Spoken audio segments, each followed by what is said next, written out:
नारायण कहते हैं, नारद, इस प्रकार पुण्यक व्रत के विधान को सुनकर देवी का मन प्रसन्नता से खिल उठा। फिर उन्होंने अपने स्वामी शिव जी से दिव्य और शुभकारिणी व्रत कथा के विषय में भी जिज्ञासा प्रकट की। देवी पार्वती ने पूछा, हे नाथ, ये व्रत और इसका फल और विधान बड़ा ही अद्भुत है। भला किसने इस व्रत को प्रकाशित किया है, इसकी श्रेष्ठ कथा का भी वर्णन कीजिए। तब श्री महादेव जी बोले, प्रिय, मनु की पत्नी शत्रुपा, जो पुत्र के दुख से दुखी थी, ब्रह्मलोक में आकर ब्रह्मा जी से बोली। शत्रुपा ने कहा, हे ब्राह्मण, आप तो जगत का धारण पोषण करने वाले और सृष्टि के कारणों के भी कारण हैं। इसलिए आप मुझे ये बतलाने की कृपा कीजिए कि किस उपाय से बांझन को पुत्र उत्पन्न हो सकता है, क्योंकि हे ब्रह्मा जी, उसका जन्म, ऐश्वर्य और धन सब निष्फल ही होता है। पुत्रवानों के घर में पुत्र के बिना अन्य किसी वस्तु की शोभा ही नहीं होती। तपस्या और दान से उत्पन्न हुआ पुण्य जन्मांतर में सुखदायक होता है, परंतु पुत्र पिता को इसी जन्म में सुख, मोक्ष और हर्ष प्रदान करता है। निश्चय ही पुत्र नामक नरक से भी रक्षा करने का कारण होता है। हे ब्रह्मा जी, आप पुत्र ताप से संतप्त हुई मुझ अबला को पुत्र प्राप्ति का उपाय बतला दीजिए, तभी कल्याण है। नहीं तो मैं भी अपने पति के साथ वन में चली जाऊंगी। आप इस पृथ्वी को धारण करने वाली धन, ऐश्वर्य और राज्य आदि ग्रहण कीजिए, क्योंकि तात हम दोनों पुत्रहीनों को पुत्र के बिना इन सबसे भला क्या प्रयोजन है। साक्षात ब्रह्मा जी से ऐसा कहकर शत्रुपा फूट फूट कर रोने लगी। तब उसकी ओर देखकर कृपालु ब्रह्मा जी कहने लगे, वत्से, जो समस्त ऐश्वर्य आदि का कारण रूप संपूर्ण मनोरथों को देने वाला और शुभकारक है, उस सुखदायक पुत्र प्राप्ति के उपाय का वर्णन करता हूँ, सुनो। हे सुव्रते, माघ मास के शुक्ल पक्ष की त्रयोदशी तिथि के दिन शुद्ध काल में सर्वस्व प्रदान करने वाले श्री कृष्ण की आराधना करके इस उत्तम पुण्यक व्रत का अनुष्ठान करना चाहिए। कर्ण व शाखा में इस व्रत का वर्णन भी किया गया है। इसे पूरे वर्ष भर करना चाहिए। यह सारी अभीष्ट सिद्धियों को देने वाला और सभी विघ्नों का नाश करने वाला है। व्रत काल में वेदोक्त द्रव्यों का दान करना चाहिए। शुभे, तुम भी इस व्रत का पालन करके श्री कृष्ण के समान पराक्रमी पुत्र प्राप्त करो। ब्रह्मा जी के वचन सुनकर शत्रुपा ने इस उत्तम व्रत का अनुष्ठान किया, जिससे उन्हें प्रेव्रत और उत्तानपाद नामक दो मनोहर पुत्र भी प्राप्त हुए।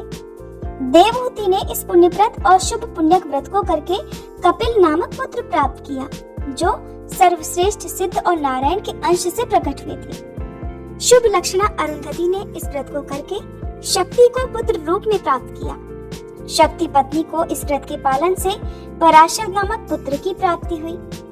अदिति ने इस व्रत का अनुष्ठान करके वामन नामक पुत्र प्राप्त किया। ऐश्वर्यशालिनी शची ने इस व्रत को करके जयंत नामक पुत्र को जन्म दिया। इस व्रत के करने से उत्तानपाद की पत्नी ने ध्रुव को और कुबेर की पत्नी ने नलकूबर को पुत्र रूप में प्राप्त किया। इस उत्तम व्रत के पालन से सूर्य पत्नी को मनु और अग्नि पत्नी को चंद्रमा पुत्र रूप में मिले। अंगिरा की पत्नी ने भी इस उत्तम व्रत का पालन किया था, जिसके प्रभाव से उनके पुत्र बृहस्पति हुए, जो देवताओं के आचार्य कहलाते हैं। हे कल्याणमयी गिरिराज नंदिनी, आप भी इस व्रत को करो। शुभे, ये व्रत राजेंद्र पत्नियों के लिए सुख साध्य है, देवियों के लिए सुखप्रद है और साध्वी नारियों के लिए तो ये प्राणों से भी बढ़कर प्रिय है। महासाध्वी, इस व्रत के प्रभाव से संपूर्ण देवताओं के ईश्वर स्वयं गोपांगनेश्वर श्री कृष्ण आपके पुत्र होंगे। नारद, ऐसा कहकर शंकर जी मौन हो गए और तत्पश्चात परम प्रसन्न हुई देवी पार्वती ने शंकर जी की आज्ञा से फिर उस व्रत का पालन किया। इस प्रकार मैंने तुमसे गणेश जी के जन्म का कारण, जो सुखदायक, मोक्षप्रद और सारूप है, वर्णन कर दिया। और क्या सुनना चाहते हो? तब नारद जी ने पूछा, मुनि श्रेष्ठ, पार्वती जी ने पति की आज्ञा से किस प्रकार उस शुभदायक व्रत का पालन किया था, वो मुझे बतलाइए। ब्राह्मण, फिर उत्तम व्रत वाली पार्वती जी के द्वारा उस व्रत के पूर्ण किए जाने पर गोपीश श्री कृष्ण ने किस प्रकार जन्म धारण किया, वह भी मुझे बताने की कृपा कीजिए। श्री नारायण जी कहने लगे, नारद, शिव जी यद्यपि स्वयं ही तप के विधाता है, फिर भी वे पार्वती जी से व्रत की विधि और उसकी दिव्य कथा का वर्णन करके तपस्या करने के लिए चले गए। यद्यपि शिव जी श्री हरि के ही पृथक रूप हैं, फिर भी वे वहां श्री हरि की आराधना में लीन होकर उन्हीं के ध्यान में तत्पर होकर श्री हरि की भावना करने लगे। वे सनातन देव ज्ञानानंद में निमग्न और परमानंद से परिपूर्ण थे। प्रकट रूप से विष्णु मंत्र के स्मरण में इस प्रकार तल्लीन थे कि उन्हें रात दिन का आना जाना भी ज्ञात नहीं होता था। इधर शुभदायिनी पार्वती जी ने पति की आज्ञा अनुसार हर्षपूर्ण मन से व्रत कार्य के लिए ब्राह्मणों और भृत्यों को प्रेरित किया और व्रत में काम आने वाली सभी वस्तुओं को मंगवाकर शुभ मुहूर्त में व्रत का पालन करना आरंभ कर दिया। उसी समय ब्रह्मा जी के पुत्र भगवान सनत कुमार जी वहां आ पहुंचे। वे तेज के मूर्तिमान राशि थे और ब्रह्म तेज से प्रज्वलित हो रहे थे। फिर पत्नी सहित ब्रह्मा जी भी प्रसन्नता पूर्वक ब्रह्मलोक से वहां पधारे। अत्यंत भयभीत हुए भगवान महेश्वर भी वहां आए।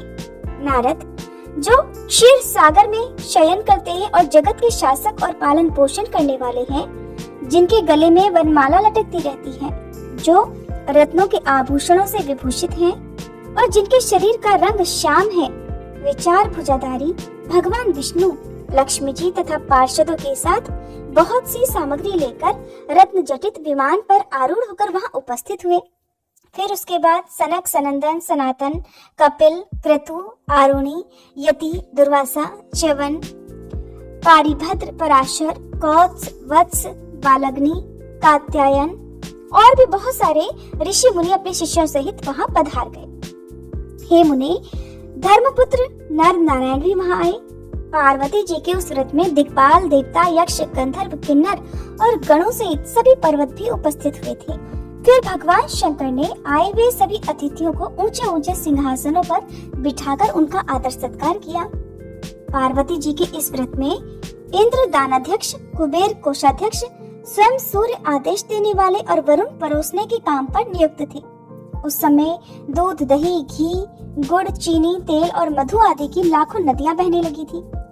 इसी प्रकार गेहूं, चावल, जौ और चिवड़े आदि के पहाड़ों के पहाड़ लग गए थे। महामुने, पार्वती जी के व्रत में कैलाश पर्वत पर सोना, चांदी, मूंगा और मणियों के पर्वत सरीखे ढेर लगे हुए थे। लक्ष्मी जी ने भोजन तैयार किया था, जिसमें परम मनोहर खीर, पूड़ी, अगहनी का चावल और घी से बने हुए तरह तरह के व्यंजन थे। देवर्षि गणों के साथ स्वयं नारायण ने भोजन किया। उस समय 1,00,000 ब्राह्मण परोसने का काम कर रहे थे। भोजन कर लेने के बाद जब वे रत्न सिंहासनों पर विराजमान हुए, तब परम चतुर लाखों ब्राह्मणों ने उन्हें कपूर आदि से सुवासित पान के बीड़े समर्पित किए। नारद, देवर्षियों से भरी हुई उस सभा में जब क्षीर सागर में शयन करने वाले भगवान विष्णु रत्न सिंहासन पर आसीन थे, प्रसन्न मुख वाले पार्षद उन पर श्वेत चमर डुला रहे थे। ऋषि, सिद्ध तथा देवगण उनकी स्तुति कर रहे थे। वे गंधर्वों के मनोहर गीत सुन रहे थे। उसी समय ब्रह्मा जी की प्रेरणा से शंकर जी ने हाथ जोड़कर भक्ति पूर्वक उन ब्रह्मेश से अपने अभीष्ट कर्तव्य व्रत के विषय में प्रश्न किया। श्री महादेव जी ने पूछा, प्रभु, आप श्रीनिवास, तपस्वरूप, तपस्याओं और कर्म के फलदाता, सबके द्वारा पूजित, संपूर्ण व्रतों, जपों, यज्ञों और पूजनों के बीज रूप से वांछा, कल्पतरु और पापों का नाश करने वाले हैं। नाथ, मेरी एक प्रार्थना सुनिए। हे ब्राह्मण, पुत्र शोक से पीड़ित हुई देवी पार्वती का हृदय अत्यंत दुखी हो गया है। अतः वह पुत्र की कामना से परमोत्तम पुण्यक व्रत करना चाहती है। वह सुव्रता व्रत के फल स्वरूप में उत्तम पुत्र और पति सौभाग्य की याचना कर रही है। इनके बिना उसे संतोष नहीं है। प्राचीन काल में इन मालिनी ने अपने पिता के यज्ञ में मेरी निंदा होने के कारण अपने शरीर का त्याग कर दिया था और अब पुनः हिमालय के घर में जन्म धारण किया है। ये सारा वृतांत तो आप जानते ही हैं। आप सर्वज्ञ को मैं क्या बतलाऊं? हे तत्वज्ञ, इस विषय में आपकी क्या आज्ञा है? आप परिणाम में शुभ प्रदायिनी अपनी वह आज्ञा बतलाइए।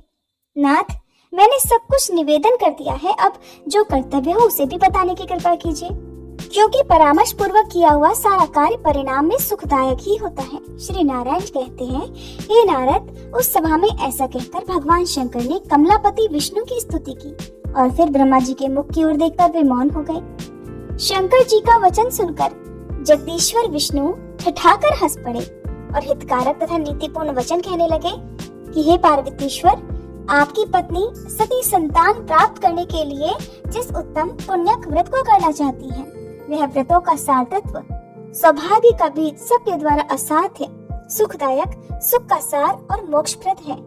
शंकर जी उत्तम व्रत का आचरण करने वाली साध्वी शिवा पुण्य नामक व्रत का अनुष्ठान अवश्य करें। इस व्रत के पालन से सहस्त्रों राजसू यज्ञों का पुण्य प्राप्त होता है। त्रिलोचन, इस व्रत में सहस्त्रों राजसू यज्ञों के समान धन का व्यय होता है, इसलिए यह व्रत सभी साध्वी महिलाओं द्वारा साध्य नहीं है।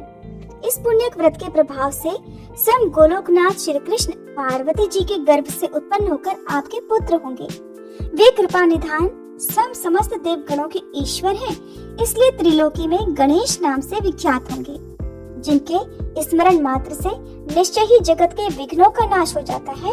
इस कारण उन विभु का नाम विघ्न निघ्न हो गया, क्योंकि पुण्य व्रत में उन्हें तरह तरह के द्रव्य समर्पित किए जाते हैं, जिन्हें खाकर उनका उदर लंबा हो जाता है, इसलिए वे लंबोदर भी कहलाएंगे। शनि की दृष्टि पड़ने से सिर कट जाने पर पुनः हाथी का सिर जोड़ा जाएगा, इस कारण उन्हें गजानन कहा जाएगा। परशुराम जी के फरसे से जब इनका एक दांत टूट जाएगा तब ये अवश्य ही एक दंत नाम वाले होंगे। वे ऐश्वर्यशाली शिशु संपूर्ण देवगणों के, हम लोगों के और जगत के परम पूज्य होंगे। मेरे वरदान से उनकी सबसे पहले पूजा होगी। संपूर्ण देवों की पूजा के समय सबसे पहले उनकी पूजा करके मनुष्य बिना किसी विघ्न बाधा के पूजा के फल को पा लेता है, अन्यथा उसकी पूजा व्यर्थ हो जाती है। मनुष्यों को चाहिए कि श्री गणेश, सूर्य, श्री विष्णु, शंभु, अग्नि और दुर्गा इन सब की सबसे पहले पूजा करें, फिर अन्य देवताओं का पूजन करें। गणेश जी का पूजन करने पर जगत के विघ्न निर्मूल हो जाते हैं। सूर्य की पूजा से निरोगता आती है। श्री विष्णु के पूजन से पवित्रता, मोक्ष, पापनाश, यश और ऐश्वर्य की वृद्धि होती है। शंकर जी का पूजन तत्व ज्ञान के विषय में परम तृप्ति का बीज है। अग्नि का पूजन अपनी बुद्धि की शुद्धि का उत्पादक कहा गया है। ब्रह्मा जी द्वारा संस्कृत अग्नि की पूजा से मनुष्य अंत समय में ज्ञान वृत्ति को प्राप्त कर लेता है और शंकराग्नि के सेवन से दाता और भोक्ता होता है। दुर्गा जी की अर्चना हरि भक्ति प्रदान करने वाली और परम मंगलदायिनी होती है। इनकी पूजा के बिना अन्य की पूजा करने से वह पूजन विपरीत हो जाता है। महादेव त्रिलोकी के लिए यही क्रम प्रत्येक कल्प में निश्चित है। ये देव निरंतर विद्यमान रहने वाले, नित्य और सृष्टि परायण हैं। उस सभा के बीच ऐसा कहकर श्री हरि मौन हो गए। उस समय देवता, ब्राह्मण और पार्वती जी सहित शंकर जी परम प्रसन्न हुए। देवी पार्वती ने उस व्रत को विधि विधान से किया और श्री हरि की स्तुति की। श्री नारायण कहते हैं, हे नारद, पार्वती जी द्वारा की गई उस स्तुति को सुनकर करुणानिधि श्री कृष्ण ने पार्वती जी को अपने उस स्वरूप के, जो सबके लिए अदृश्य और परम दुर्लभ है, दर्शन कराए।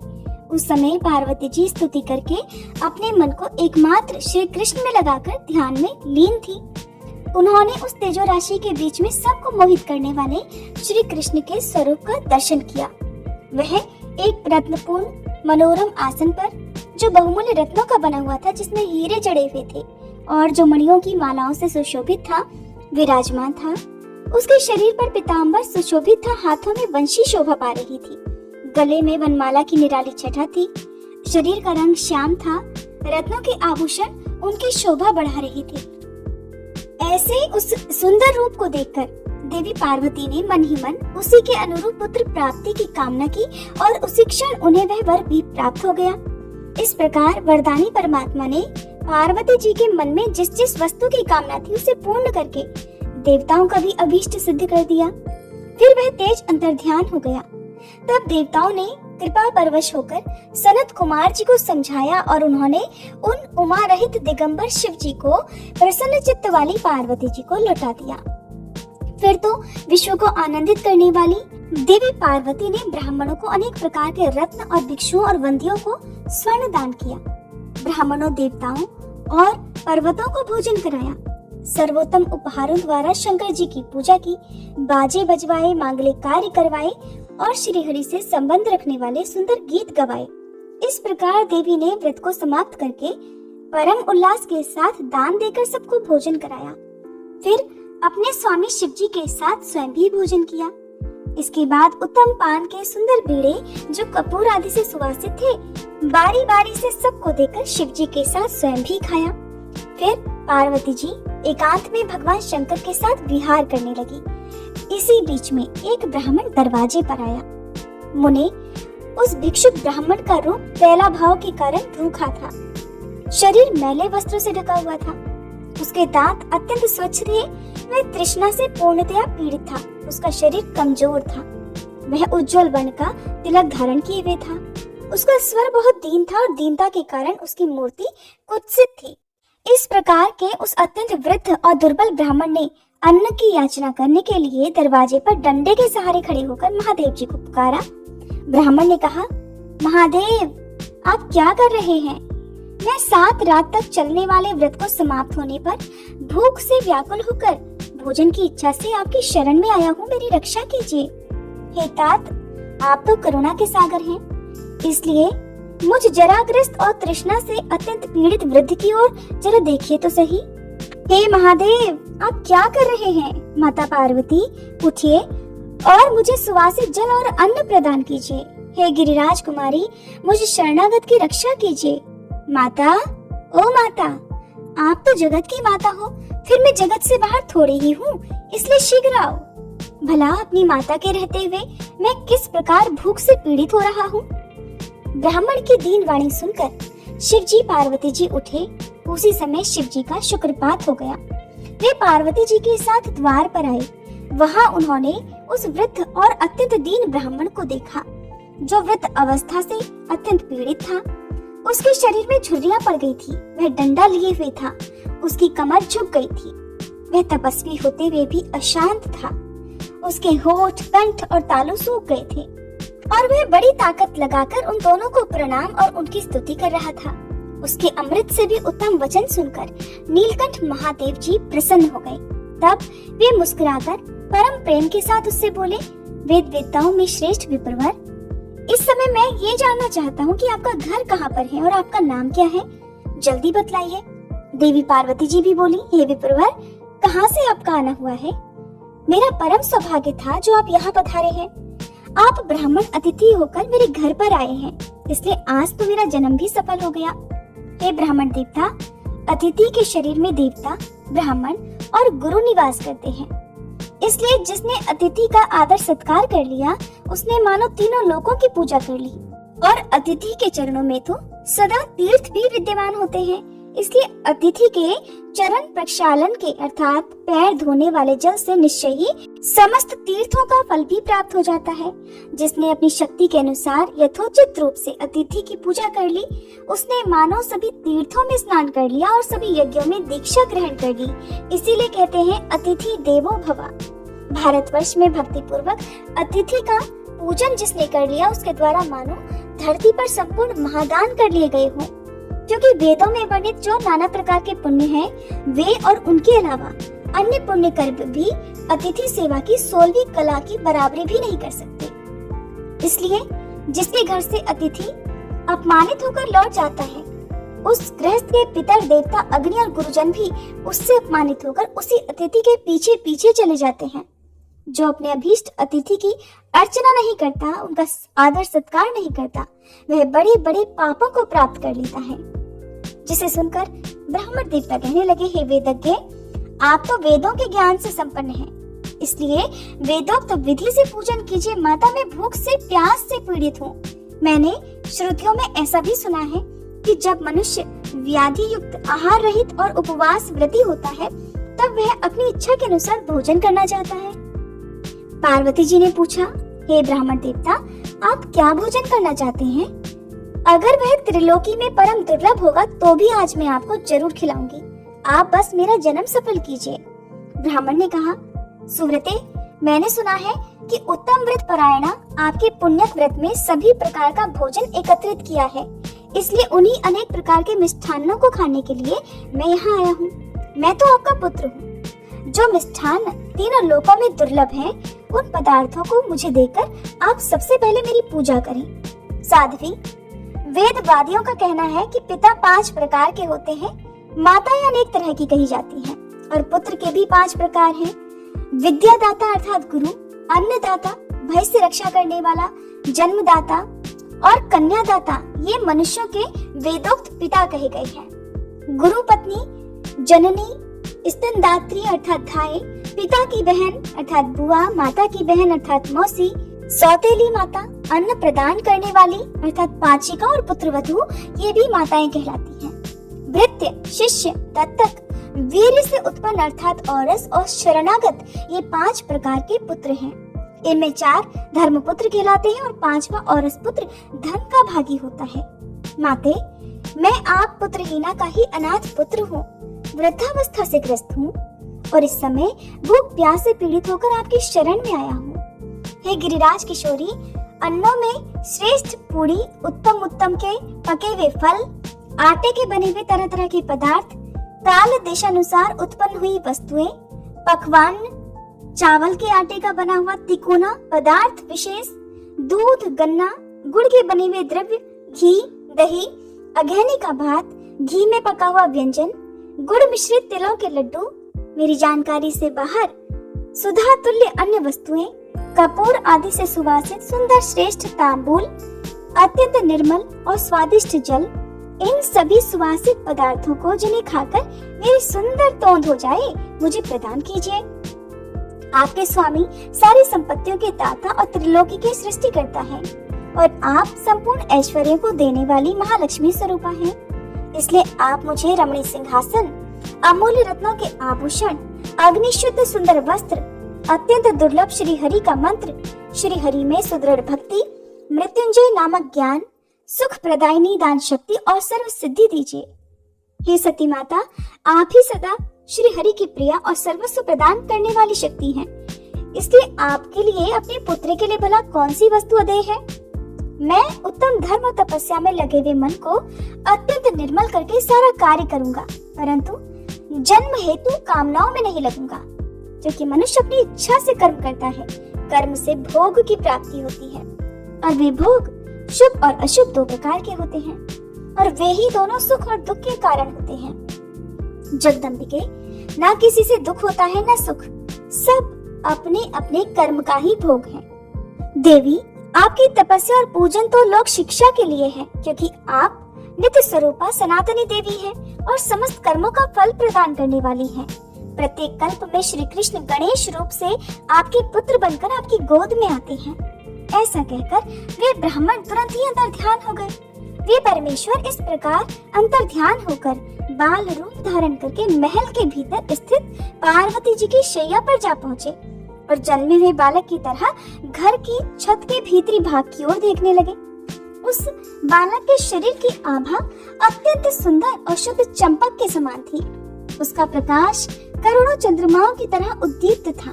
सब लोग सुखपूर्वक उसकी ही ओर देख सकते थे। वह नेत्रों की ज्योति बढ़ाने वाला था। कामदेव को विमोहित करने वाला उसका अत्यंत सुंदर शरीर था। उसका अनुभव मुख शारदीय पूर्णिमा का उपहास कर रहा था। सुंदर कमल को तिरस्कृत करने वाले उसके सुंदर नेत्र थे। ओष्ठ और अधरपुट ऐसे लाल थे कि उसे देखकर पका हुआ बिंबफल भी लज्जित हो जाता था। संपूर्ण त्रिलोकी में कहीं उसकी कोई उपमा ही नहीं थी। इस प्रकार वह रमणीय शैया पर सोया हुआ शिशु हाथ पैर उछाल रहा था।